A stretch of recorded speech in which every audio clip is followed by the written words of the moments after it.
Hey guys, it's Will, it's Hong Kong Cinema Appreciation Society. Welcome back to the channel. Today we are here to talk about Broken Oath, Hell to the Yes. You know who that is, Angela Mao. This is Chang-hwa film. This is the Eureka Entertainment Blu-ray release. This is the Region A version, I think. So this is a Region A and a Region B release. I did want to talk about one really quick thing before we jump into the video. I just went for a bike ride, and I love bike riding. I love it so much, and I haven't had a bike for years because my bike got stolen like during COVID, like the height of COVID. In maybe summer of 2020, my bike was stolen and I didn't have one for years. And then I got one for $10. God, when was it? Maybe a month or two ago. I think it's about a month ago. And I work at a university, and there's a student run bicycle co-op on campus, and they will fix any bike for free as long as they have the parts in stock. So if they have to order anything, you have to pay for it, right? But if they have the stuff that they need to fix it, they will do it for free. And this bike I got is a total junker, but I'm a huge fan of old kind of junky racing bikes, right? So this bike is maybe from the 70s, maybe from the 80s. It's sky blue with white on it. It's got the sky blue tape on the handlebars, it's all the sky blue seat, it's all decked out, right? It is covered in rust. It's got rust everywhere. It's amazing. It's amazing. And it's the heaviest bike I have ever owned. And I have had other old kind of junky racing bikes before. I swear to God, this thing weighs 1,000 pounds. It weighs as much as my car, but it's amazing. I love it. It had to get new tubes in the tires, a new chain, new gears, new brakes, and they did it all for free at this student bike co-op. So they got it all fixed up and spruced up. And so I work at a university, like I said, and I just ride it around campus, on my lunch breaks. But when I record videos at work in this studio that I'm in right now, this is in a different building than the building that I work in, and they're pretty far apart on campus. So I had a fun little bike ride down here, and it had me think, this is the reason I brought this up, is that bike riding for me is this very kind of zen thing where I just get to kind of zone out and really enjoy myself and be completely at peace and not have to worry about anything, or intrusive thoughts go away when I ride my bike. What is the thing that people do? Leave this in the comments. That is that activity for you. What gets you zenned out, peaceful? I know people who love going to the gym, lifting weights or treadmill, or I used to play a lot of music. I play guitar and I played drums and bass and stuff, and I would get that same sense from playing music, but I don't really do that much anymore. But I'm curious what people do that kind of does that for them. So anyway, Broken Oath, released in 1977. The director here, like I said, is Chang-hwa, who directed one of my 3 favorite Shaw Brothers films, which is King Boxer, it was at one point my favorite Shaw Brothers movie. It's definitely always in the top 3. I really, really love that movie. Also directed Skyhawk, which I saw for the first time last year with the Eureka release, which I thought was incredible, and Double Crossers, which came out this year from Eureka, which I really liked. I really liked that movie. So this movie stars Angela Mao. Oh, and I should also say it was written by Shi Kang, and it stars Angela Mao, Michael Chan, Bruce Lung, Guan Shan, Chow Sung, and a few others. I also want to mention Lee Jim, who did the sets, because the sets in this movie are incredible. And I'm going to talk a little bit about that when I get deeper into my review about kind of the visual design of this film. There are certain aspects of the visuals in this film that I thought were really interesting, that I really liked, that really stood out to me. The fights here are by Yuen Woo-ping. Maybe you've heard of that guy, right? And remember, this is 1977. So this is 1 year before he directed Drunken Master and Snake and Eagle Shadow. So the fight choreography here was done by Yuen Woo-ping, and I have no idea how to pronounce this guy's name, and I really, really, really apologize for that. It's HSU is the first name. Last name is HSIA. Susi, maybe, or Susia, or Shusha. I really don't know how to pronounce that. And I tried to figure it out. I was looking at stuff online. I could not figure it out. So I just thought I would be very open about the fact that I have no idea how to pronounce that. He has 181 acting credits. But he did the fight choreography for Snake and Eagle Shadow and Drunken Master. And here he's working with Yuen Woo-ping a year before those movies came out. So this is pretty seminal for that. To give you a little bit about the plot of this movie. So this movie is supposedly a Hong Kong riff on Lady Snowblood, which is a famous Japanese film, which was very influential on Kill Bill and various other things. I've never seen that movie. So I can't comment on whether or not this is a riff on that film because I don't really know anything about that movie other than that it exists and it's very influential. So the setup here is that it opens with a woman on a prison boat, and she's going towards this island prison. And she's being sent there because she attacked a government official, right? And when she gets there, she tells the other prisoners, there's all women in this prison. She tells them her story, which is that her husband was assassinated by these government officials, and she attacked one of them. Right. And one of them, so her husband's assassinated. One of them actually takes her as like his prisoner, tries to rape her, like this whole thing. And she attacks him. She manages to escape him, but then she gets arrested. She gets sent to this island. So her ultimate plan for revenge is to have a baby so that her baby can go on to get revenge on her behalf and on behalf of her deceased husband. So she manages to get pregnant in this prison. The baby is born in the prison, and one of the other prisoners who is released takes the baby back to, society, and then gives the baby to a I don't want to. It's like a monastery, but it's all women. As far as I can tell, so it's like they're like Buddhist monks, but they're all women. I guess they're nuns. So would it be like a convent? I'm not entirely sure. And lo and behold, of course, they teach her martial arts because they're like Shaolin nun type of things, right? So she learns how to be a badass and a martial artist and stuff like that. And the woman who drops her off at the convent, let's call it that for the sake of ease, says that she doesn't want her to live a life of violence and revenge. She wants, even though the girl was born, and Angela Mao obviously is the character, right? Even though she was born specifically to take revenge for her dead parents, it's not actually her dad, but her mom's husband, right? Even though she was born to take revenge for these people, the woman, the prisoner who helps her get off the island, wants her to have a peaceful life.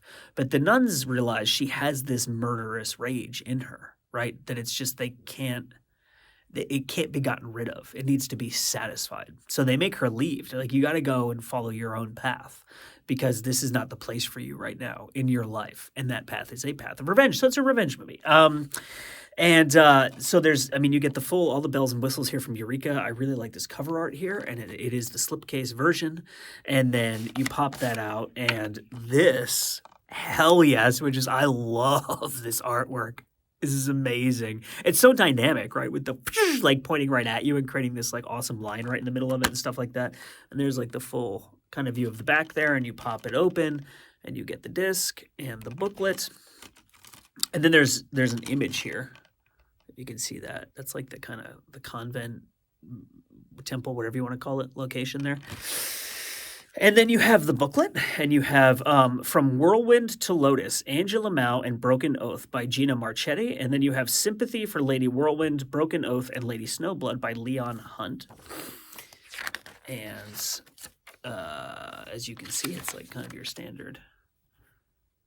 I had a booklet here with I'm going to see if I can find a page with lots of pictures instead of you just staring at writing. Here's a fun picture there of Angela Mao being a badass. And there is a ton of awesome bonus material on here. Here we go. That's awesome, right?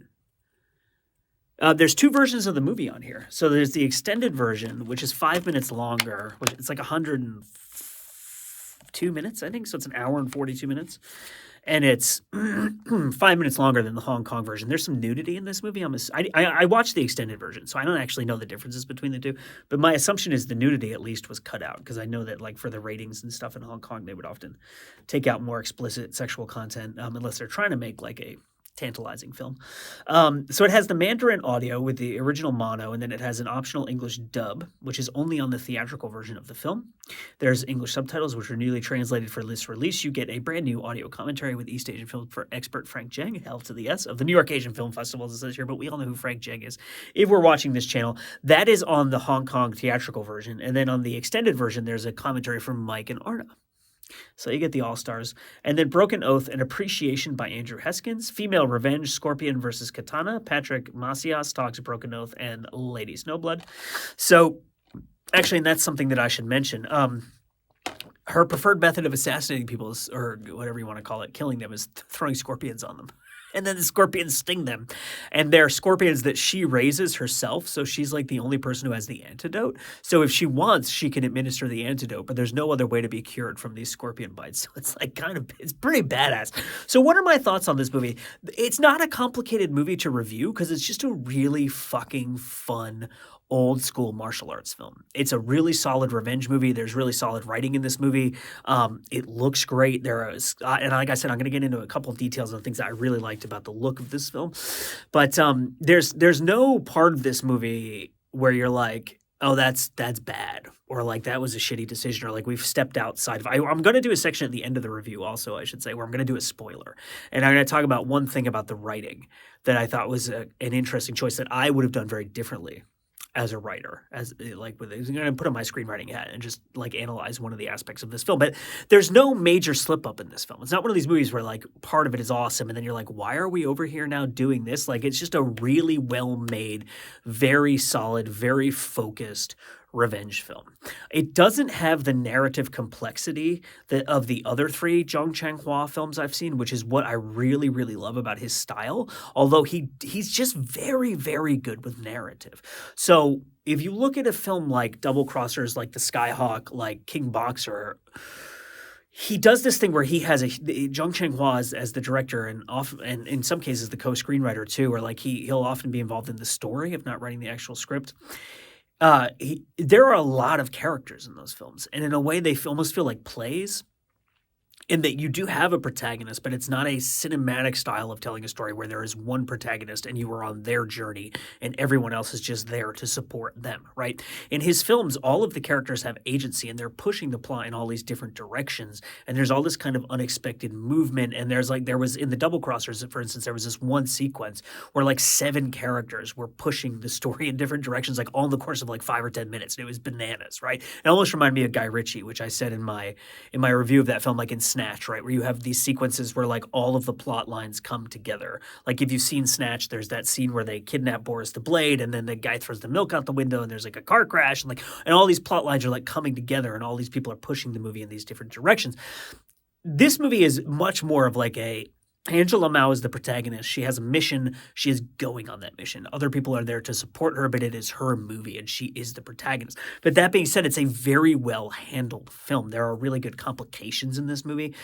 There's one sequence where she shows up at this place to kill this guy, and that guy gets wind of who she is. So then you have this kind of reversal of like he's got the upper hand on her, because you have the dramatic irony of we know that he knows who she is, but she does not know that he knows who she is, right? So then that creates like an inherent sort of sense of tension and like how's she going to get out of this situation kind of thing. And there's like in every kind of sequence and in all the scenes that the film goes through, there's always some kind of intrigue. There's always some kind of complication.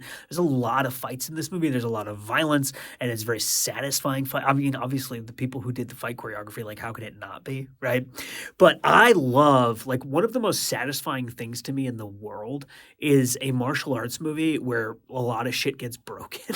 Like, I love it when people get thrown through windows, get thrown through doors, like banisters break and people go flying off of staircases, like that kind of shit. There's a lot of really satisfying, like there's one scene where Angela Mao is in this, she's in a room like on the upper level of this building, and someone comes in and she like kicks them out through a door, and then someone else comes in and she like kicks them through the wall, and like someone smashes through a banister. Like, I love that shit. I find it so satisfying.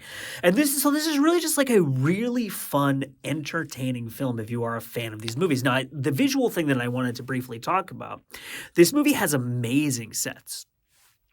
And in that respect, this is a Golden Harvest film, right? It kind of reminded me of a Shaw film in that it has these very like ornate, outlandish sets that are really, really good. And the way and I know that Chang-hwa made Shaw films, right? He made King Boxer, which is a Shaw film. And so, you know, he's coming from that world, so he knows that world. He knows how to operate within that world. And maybe, I don't know much about the art director, the set designer here, but maybe that's somebody that he brought over from Shaw and they made these sets to look like.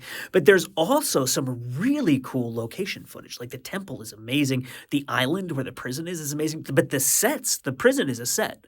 But the island, when it shows them like doing forced labor and stuff, is like this really beautiful location with like the ocean and these cliffs. And so this movie does a really, really good job of taking like really dynamic, beautiful, visually compelling actual locations and then building really awesome sets and putting that together, right? Whereas I think in a lot of these films, you tend to either have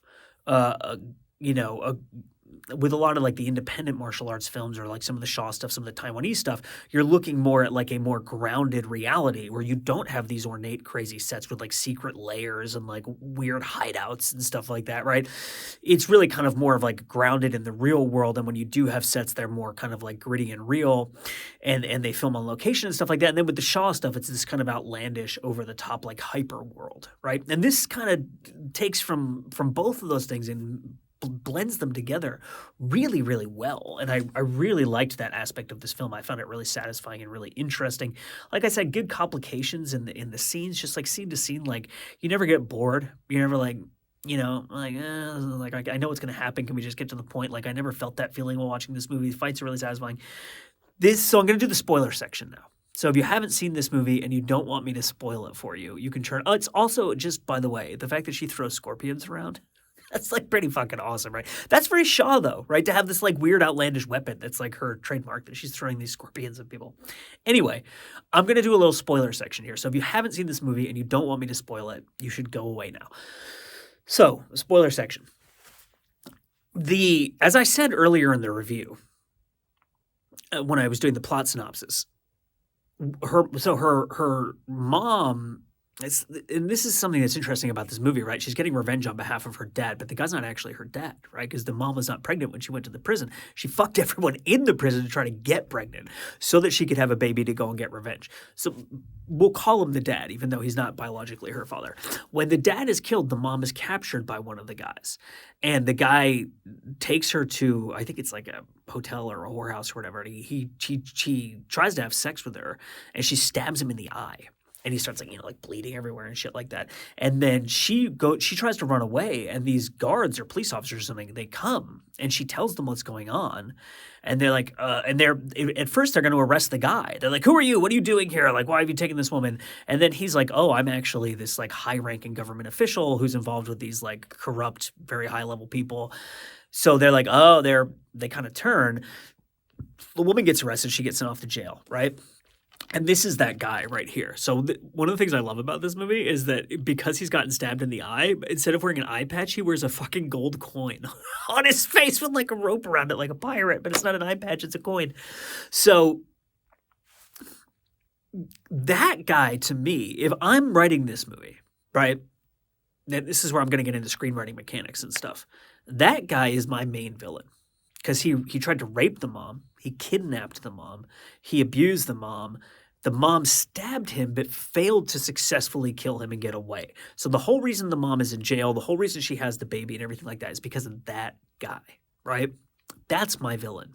That's my main villain. I know that she's getting revenge on this group of people, right, who you see right here. I should also mention, I should have said this in the non-spoiler section of the review, but the fucking music in this movie is really good. And I hear like a heavy Japanese influence in the music. And obviously if this is a kind of unofficial remake of Lady Snowblood, then that would make sense that they're kind of referencing the original and drawing from that cinematic culture of like this very percussive kind of music, which is this very Japanese thing. 'Cause you know, the Japanese, classic Japanese films, you'll often get music that's inspired by like no music, which will have like the clapping of the block. So the kind of like as like the percussive track, like that kind of thing. And then like the flute and like, but it's very kind of rhythmic and percussive and really cool music. So anyway, that guy's my main villain. The guy who tried to rape the mom, who kidnapped the mom, who forced the mom to the prison, right? That's the first guy she kills, the Angela Mao character. So it's like, but and I will say, and if you've seen the movie, if you're watching the spoiler section, then you'll know that she ends up uncovering this conspiracy where these guys are actually trying to get together and like overthrow the government. So she has to take down this group of very high-level anti-government conspirators, right? And this becomes like this other kind of strain in the plot. I get that that is like an interesting reveal in the third act of the film where you're like, oh, it's not just these guys that you want to get revenge on. You've uncovered this whole huge plot, and that's why your parents died in the first place, right? That's a really good third act because you accomplish your second act goal or you don't, and it throws you into a new. Because really what a third act is in a movie is it's not the conclusion of the second act. It's a new goal or problem that spins off from the ending of the second act, right? So for example of that, let's look at this movie. She's got to get revenge on these guys. So in a movie with no third act, which you do get like a lot of martial arts and action films that don't really have like a proper third act. What the third act ends up being is just the end of the second act, blown out into like a super long fight or action sequence, right? So let's assume this movie has no third act. There is no group of conspirators, right? Then what you would do is whoever the last guy she ends up killing is, she meets him at the kind of whatever, 10, 15 minutes left in the film. There's this huge blow up fight scene, whatever. She kills the guy, the movie's over. That's not a third act. This movie has a third act, like a proper third act, because she gets through her revenge plot. The second act is essentially over, and then she uncovers this whole conspiracy that she then decides to take on and dismantle, right? So that's like kind of the third act of the film. So and I like that as a third act, right? But in my mind as the writer, the guy with who took her mom captive, that's got to be like the main guy in their revenge arc, right? So I would put him at the very end of the second act. And maybe she fails to kill him and he runs off, and that's when she uncovers the conspiracy, and that becomes your third act. She's got to kill him and all these other people. Maybe she does kill him, and in killing him she discovers this other thing and she's like, fuck, I got to deal with this now. But I'm not saying that they did anything wrong, because obviously Chang-hwa is a much more accomplished filmmaker than I will ever be, and worked with a lot of great writers and made a lot of great movies, right? I just think it's really interesting to me that her journey starts with that guy. Because to me, that's the most amount of catharsis you're going to get for your audience, is seeing her kill that guy. And I would also say that she's winging the scorpions at these people, and the scorpions are killing them, right? If I were writing, and again, this all comes down to your personal sensibilities and what you as a writer find satisfying, right? Both as a writer and as an audience member. Because when you try to put yourself in the head of the audience, ultimately you are your own experience with audience, right? So you're trying to wrap your head around, like, what would I want out of this movie as an audience member, and what do I want out of it as a writer? If I wrote this movie, she would kill that guy with her bare hands. Not the scorpions. Like, something would go wrong with the scorpions, or something would happen, and she would have to beat that guy to death with like the leg of a chair, or like she fights with a pole, as you can see in the artwork here. So maybe she beats him to death with the pole, or maybe she even just has to strangle him to death, or like smash his head against something until he dies, or like I would make it fucking like full contact, hands on. I gotta fucking kill this guy with my bare hands, kind of thing. But again, I'm not saying this movie is wrong. It's a really interesting choice that's the start of her journey, because then she's not escalating to anything. She's just going through this mission. But then obviously when you get to the third act, there is this escalation of like, oh, there's this whole conspiracy and I'm in a lot more danger than I thought I was killing these guys, right? And the movie does a very good job of keeping you constantly engaged and intrigued. But for me, looking at it now, if I'm trying to get the best experience for the audience, I leave that guy for the end. So that's just my 2 cents on that. So Broken Oath, Chang-hwa. If you love old school martial arts movies, if you like revenge movies, if you like Japanese like cinema from that era, like 60s, 50s, 60s, 70s, even going back into the 40s, this is just a very satisfying, very well-made film. My name is Will. You're watching Hong Kong Cinema Appreciation Society. As always, we thank you so much for watching, and I'll see you next time.